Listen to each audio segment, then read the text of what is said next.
여기 20억 넘어요? 집 없어 이제.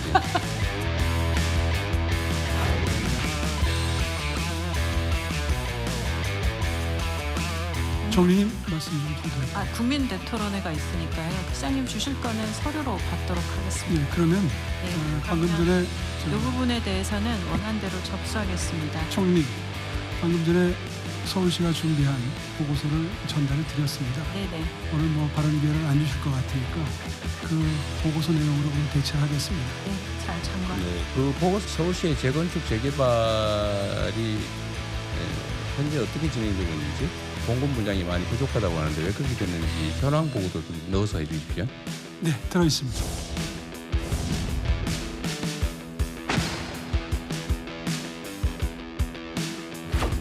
최근 서울의 주택시장 상황과 시민 여러분들의 절박한 목소리를 정부에 직접 전달하고자 했습니다. 그러나 기회가 주어지지 않았습니다.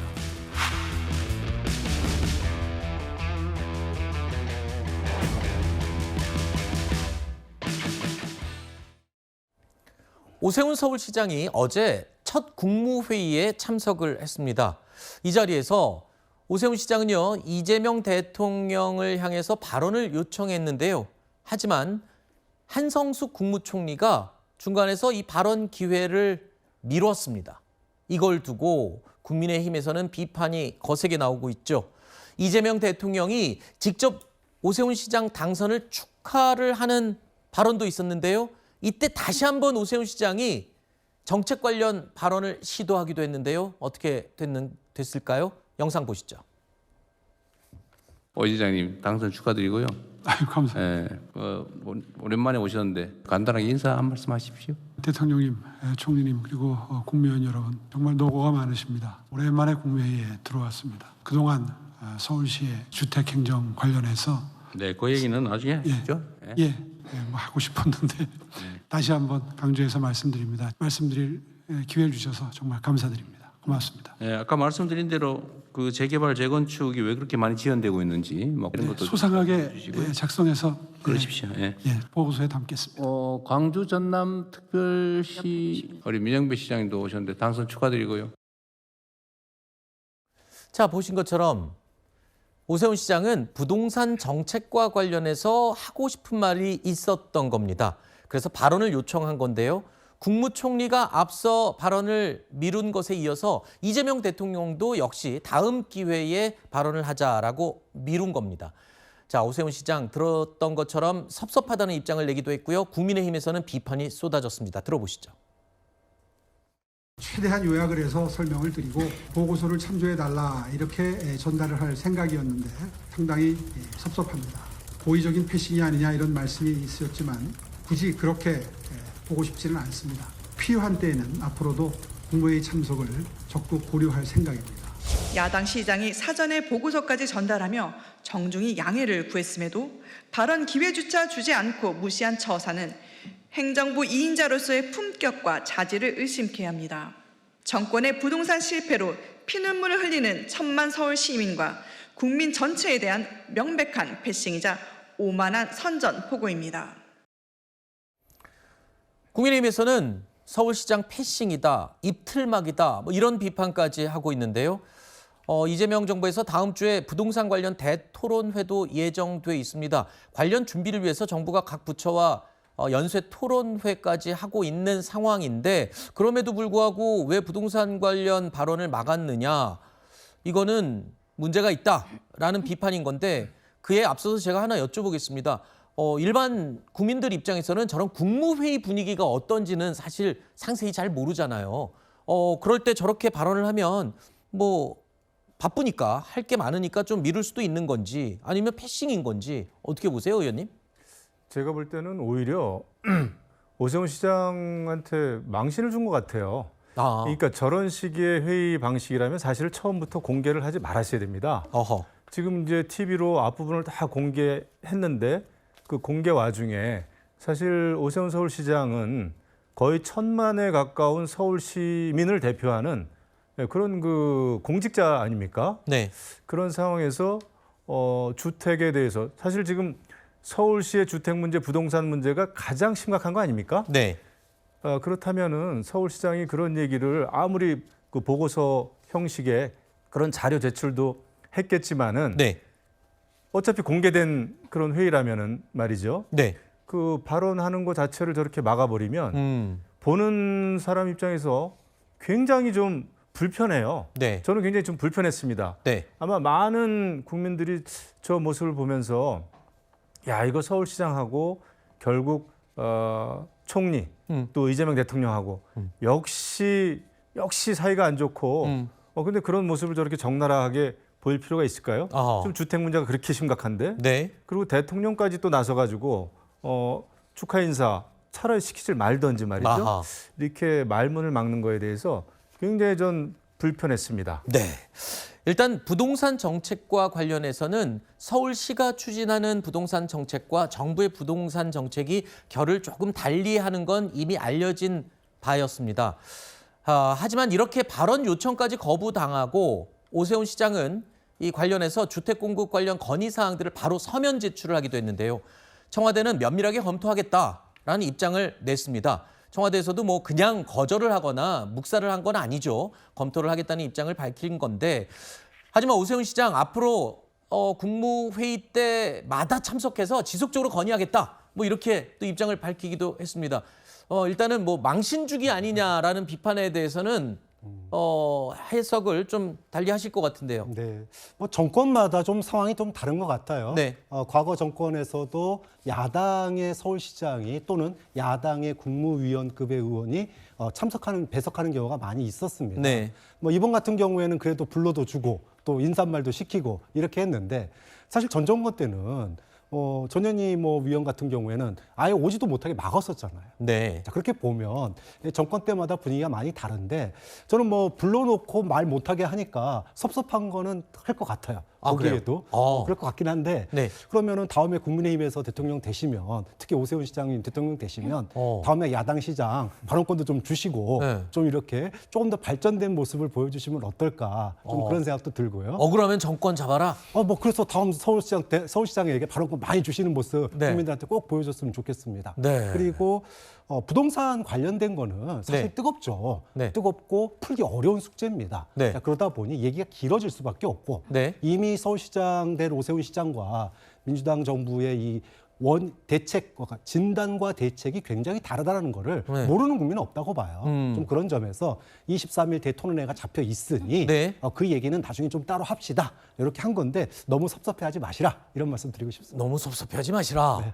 억울하면 정권을 잡아라. 다음번에 기회를 주든가 해라. 하나 궁금한 게요. 오세훈 시장은 분명히 그랬어요. 앞으로 국무회의 때마다 가서 의견을 피력하겠다라고 얘기했어요. 근데 정치적으로 보면요.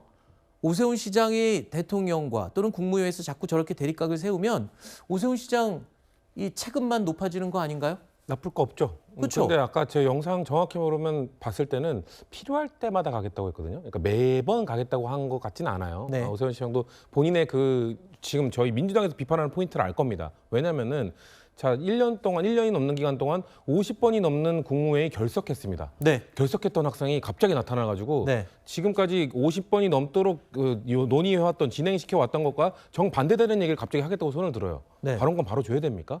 저는 반대되는 얘기도 언제든지 들을 수 있다고 생각하지만 네. 하지만 1년 넘게 결석했던 학생이 갑자기 나타나서 발언권 달라고 하니까 갑자기 공부하고 싶으실 수 있잖아요, 학생이. 갑자기 공부하고 싶어도 그래도 그 분위기라는 게 있는데 1년 동안 함께 해왔던 게 있는데 그것과 반대되는 이야기를 갑자기 툭 튀어나와서 하는 것은 부적절하다. 그리고 우리가 아까 오세훈 시장님 인사하시죠라고 대통령이 말하기 전에 네. 그 전에 한 몇 초가 더 있거든요. 네. 오세훈 시장님 어디 계시죠 하면서 찾았어요.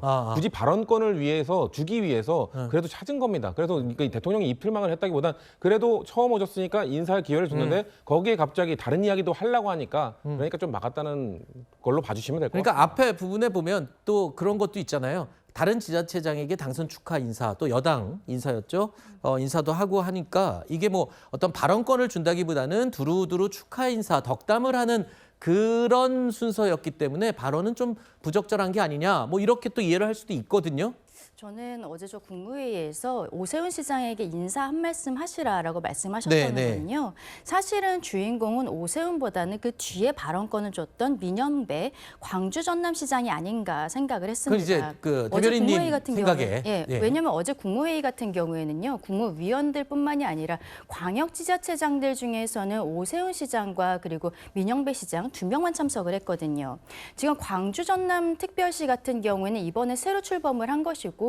전당대회를 앞두고 민주당에서는 굉장히 좀 관심 있게 봐야 되는 지역이라고 생각을 합니다. 그 과정에서 대통령께서는 사실상 민영배 시장에게만 발언권을 줄 수 있는 것은 아니기 때문에 오세훈 시장에게 먼저 인사 한 말씀을 하라라고 한 것이 아닌가 생각이 들고 오세훈 시장이 다음번 국무회의에서도 또 참석하고 발언을 하겠다고 하거든요. 그러면은 결국에는 민영배 시장도 좀 준비를 해올 수밖에 없는 것이죠. 이것은 대통령께서는 굳이 나쁘지 않은 선택이 될 것 같기도 하다. 어쨌든 지금 정부에서 호남 쪽에 큰 관심을 갖고 있다는 것을 보여줄 수 있는 기회가 되지 않을까. 어떻게 보면 서로 윈윈이 될 수도 있겠다는 생각이 듭니다. 네. 국무총리가 발언을 먼저 앞서 막았잖아요. 아니, 막았다기보다는 미뤘잖아요. 예상을 한 걸까요? 근데 저는 이게 이제 공개되는 지금 회의였잖아요. 그래서 원래는 저런 식의 국무회의라면은 비공개로 처음부터 하는 게 맞아요. 그래야 실질적인 얘기를 하고, 물론 나중에 이제 비공개 회의로 돌렸겠습니다만은 아마 그런 비공개 회의 때도 오세훈 시장은 말을 못한 것 같아요. 이게 이제 국무회의다 그러다 보니까 국무위원들에게 주로 발언권을 줬던 모양입니다. 하지만 지금 주제가 사실 부동산이었거든요. 그리고 일반 유튜버들한테 아주 비싼 그 초고가 그 주택에 대해서 그 여론조사도 즉석에서 했었습니다, 어제.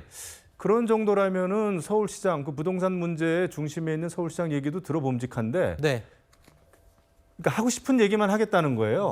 대통령도 그렇고 국무총리도 그렇고 하고 싶은 얘기만 하면서 저런 자리를 그냥 그 대국민 홍보용으로 회의가 아닌 홍보용이구나라는 생각을 하게 된 거죠. 그래서 저런 식의 회의는 별로 효과가 없다. 알겠습니다. 너무나 정치적이다. 근데 그런 생각이 듭니다. 김영우 의원께서도 아까 말씀하실 때 그런 내용이 있었어요. 국무회의다 여기는. 그러면 국무위원들이 일단 주가 되는 거죠. 그리고 서울시장은 배석을 한 겁니다. 그렇습니다. 그 부분은 명확하게 제가 다시 한번 말씀드리겠습니다. 국무회의는 국무위원들이 주가 되는 회의이고 지자체장들이 배석을 할 수는 있는 겁니다.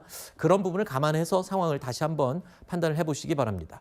자, 아까 언급할 때 이 내용도 나왔습니다. 이재명 대통령이 초고가 주택 기준을 두고 유튜브 생중계 도중에 시청자들 대상으로 실시간 여론조사를 하는 모습도 어제 공개가 됐는데요. 이게 또 도마에 올랐습니다. 막 100억 막 이래야 하는 집에 대해서 그 실거주 1주택이라고 거의 감면해주는 이거 똑같이 하는 게 맞냐 이런 논란이 있는데 혹시 방송 보시는 분 우리 국민 여러분 중에 제가 1번, 2번 누르기 한번 해보겠습니다. 초고가에 대해서는 좀 차별적으로 부담시키는 게 좋겠다에 동의하시면 1번, 그거 아니다 2번 한번 눌러주시면 좋겠습니다. 우리 1번. 국무위원님들은 전화기 뺏겨가지고 못 누르죠? 못 누릅니다. 얼마 정도면 적정하냐? 예를 들면 20억, 30억 그냥 앞 글자 한번 눌러보시면 어떻겠나 싶습니다. 30억 써주신 분들이 많아요. 30억 정도더라. 너무 가혹한데? 의외네. 한 50억 할 줄 알았는데. 국민의힘에서는 이 부분에 대해서도 아주 심각하게 비판을 하고 있습니다. 저 분위기, 어떻게 보면 나쁘지는 않은 분위기인데요. 그런데 그 사안이 부동산 정책입니다. 심각한 사안을 두고 저렇게 게임을 하듯이 다루는 게 과연 옳으냐라고 지적을 한 겁니다. 해당 방송 시청자들은 당연히 여당 지지층일 가능성이 매우 높겠죠. 추정입니다만. 그런 지지층들이 많이 보고 있을 거라는 이 방송에서 여론으로 초고가 주택 기준을 물어보고 홍보하는 게 과연 적절하냐. 이런 비판은 국민의힘에서 할 수 있는 내용 같아요. 글쎄요. 근데 그걸로 뭐 기준을 정한 것도 아니고 그냥 단순히 물어본 거잖아요. 여론을 한번 살펴본 거잖아요. 거기 여론 중에서도 분명히 아실 겁니다. 근데 여론이라는 게 그렇게 단편적으로 즉흥적으로 조사를 할 수 있는 게 아니라 여론조사는 굉장히 철저하게 통제된 질문과 당연하죠.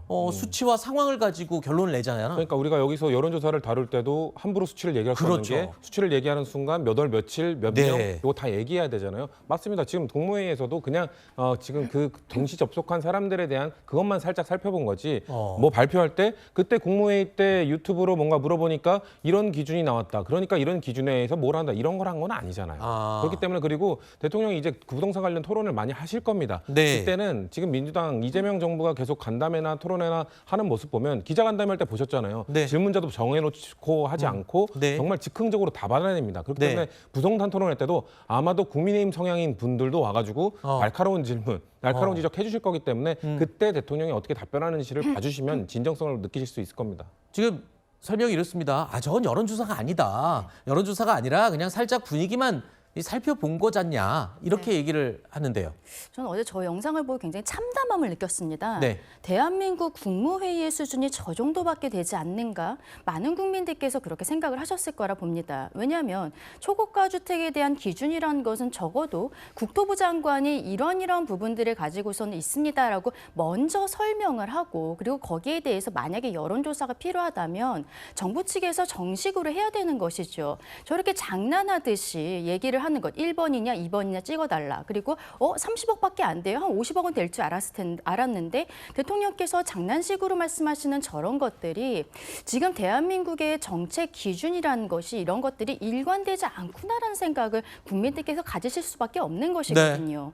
국무회의를 생중계를 하면서 많은 부분에 있어서 대한민국 국민들과 소통한다는 부분은 긍정적이지만 네. 대통령께서 조금은 정제되지 않은 발언들을 하시는 것 국무회의뿐만이 아니라 SNS에 글을 올리시는 것들도 그렇죠. 그 네네. 우려가 다시 한번 보여지는 순간이었다라고 생각합니다. 알겠습니다. 정책을 결정하는 게 아니라 토론의 원활한 진행을 위해서 저는 네. 여론조사를 한 건데 문제는요. 여론조사를 했다고요? 예, 그러니까 여론조사 그 내용을 이제 본 거죠. 네. 일종의. 근데 지난 윤석열 정부 때는요. 정책을 갖다가 여론조사로 결정한 적이 있어요. 기억하시는지 모르겠지만 윤석열 대통령이 여론을 갖다가 반영해라. 그래서 정책 결정에 아예 여론조사를 도입해서 윤석열 정부를 지지하는 주된 보수층만 참여하는 여론조사를 가지고 정책을 밀어붙인 경우도 있었습니다. 네. 그렇게 보면 정책 결정 과정에 활용하느냐 아니면 토론을 원활하게 하기 위해서 활용하느냐 이거는 하늘과 땅 차이다. 여론조사라는 소리예요? 아니에요 지금? 그러니까 이제 SNS로 묻는 예. 게 아니라 실제로 윤석열 정부 네. 때는 여론조사 가지고 정책을 추진하겠다라고 추진한 적이 있었습니다. 네네네. 그런 방식이 아닌 토론에 원활하게 하기 위해서 소위 현장 풀을 갖다가 활용하는 거는 네. 원활하게 할 수 있는 거지 그걸 가지고 참담하다 그러면 안 된다는 거예요. 아까 뭐 너무 장난스럽다, 정제되지 않았다라는 비판에 대해서는 어떻게 설명할까요? 그것도 토론을 위한 그냥 유머 정도로 생각하면 될까요? 저는 문제를 갖다가 우리가 네. 부동산 문제 굉장히 심각하죠. 네. 그런데 그렇다고 또 심각한다고 맨날 울 수는 없는 거 아닙니까? 네. 어떻게든 방법을 풀어 나가야 되고 정책을 만들어 나가야 되는데 네. 그러려면 서로가 합의할 수 있는 선을 찾아야 돼요. 네, 합의할 수 있는 알겠습니다. 선을 찾기 위한 노력 중에 하나라고 봐주시면 되겠어요. 뭐 역대 대통령들도 이 각기 다른 스타일이 있죠. 뭐 각기 성향도 다르고 스타일도 있기 때문에 그런 차원에서 또 이해를 할 수도 있는 시각이 있습니다.